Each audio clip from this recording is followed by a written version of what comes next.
In 2013, Nike released their best football boot of all time with the Hypervenom Phantom. 12 years later, and they're back, and even better. This is the unboxing of the new Hypervenom 1 Regen. So, if you didn't already know, these boots released on the 29th of May and sold out on the Nike website in literal seconds. And now they resell online for around $500.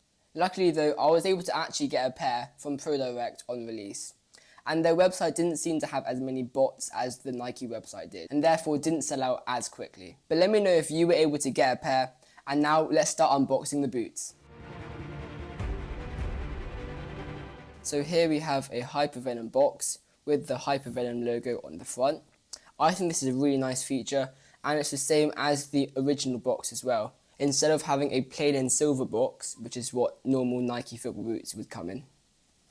So on the front we have the Hypervenom logo, an orange Nike swoosh. It's just the same, an orange Nike swoosh. On the other side, the orange Nike swoosh again, and then the label, which is the Hypervenom Phantom Regen SE FG. And then the moment we've all been waiting for, the boots themselves. So if you open this up, first we see a really nice drawstring bag. So you can see on the front, there's the famous skull and crossbones with the Hypervenom right there. And then on the back is just a plain black bag with the orange Nike swoosh once again. So this is going to be a really nice way to carry your boots around. And then next we get black paper instead of the normal white. And then the white paper, like normal football boots come in. And then the boots themselves. Wow. So straight away, these feel really light, really lightweight, which is really nice.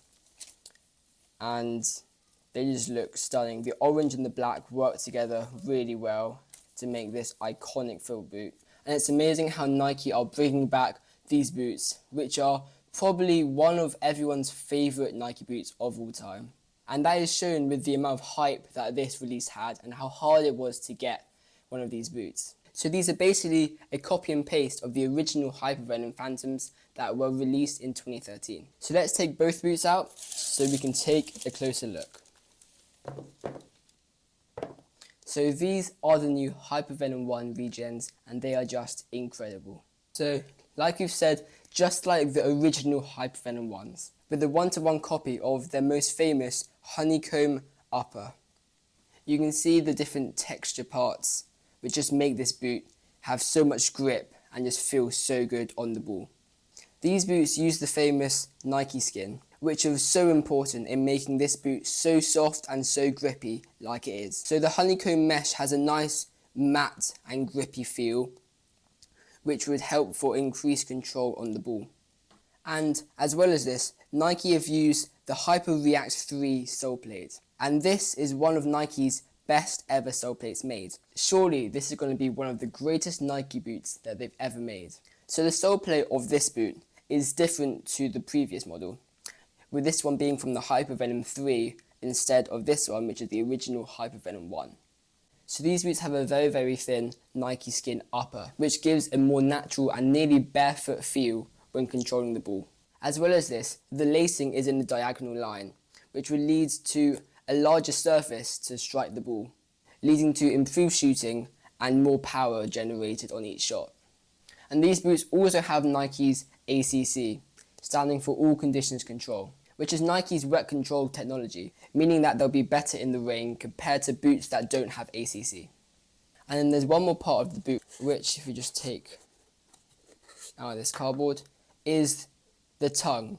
So the tongue is like a whole separate piece attached to the top of the boot instead of like a sock. So this would lead to a more comfortable and a tighter feel around your foot. So on the top of the boot, we can see Nike's big swoosh with the orange and then the black contrasting it. And then we've got the Hypervenom logo there. On the actual sole plate, the Hypervenom logo molded on there. Then we've got now an orange Nike swoosh on the black background. And then if you turn around, the famous skull and crossbones, which is made famous on the original Hypervenom 1. And then on the bottom of the boot, we have slightly different types of studs.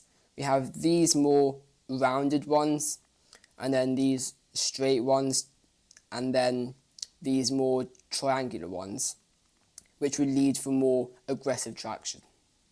So the added Hypervenom 3 Soleplate is a great addition to these already brilliant boots, with this Soleplate being very responsive and feeling great when you run. So this Soleplate and these studs should be great on AG pitches, which is Astroturf pitches.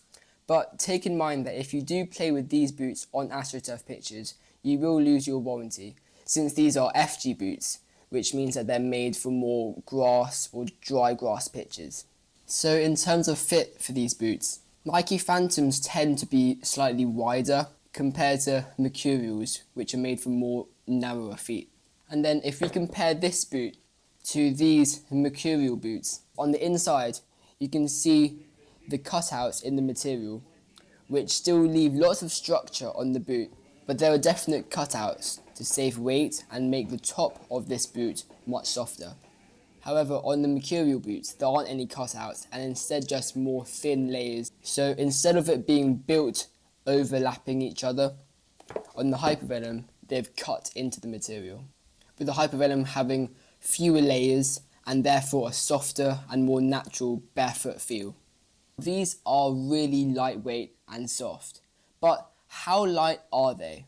So with the help of this kitchen scale, we can see that the boots are pretty much 200 grams, meaning that these boots are lighter than the original Hypervenoms that used to be 220, and now they're 200 grams.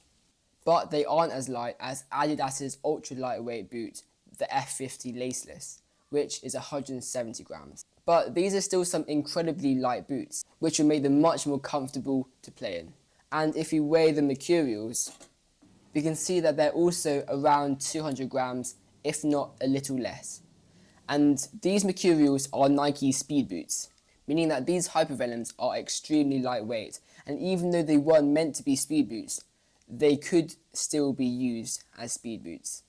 So with all that being said, and these boots being spectacular and close to perfect, there is still one question that I do have to ask, and that would be with the durability of these boots. Since when the original boots came out in 2013, everyone wore them and loved them, but since the top and the upper was so soft, the mesh around this top part started to wear off and then became unwearable and unplayable. Since these Regens have the exact same honeycomb mesh upper, would that durability problem still occur in these boots?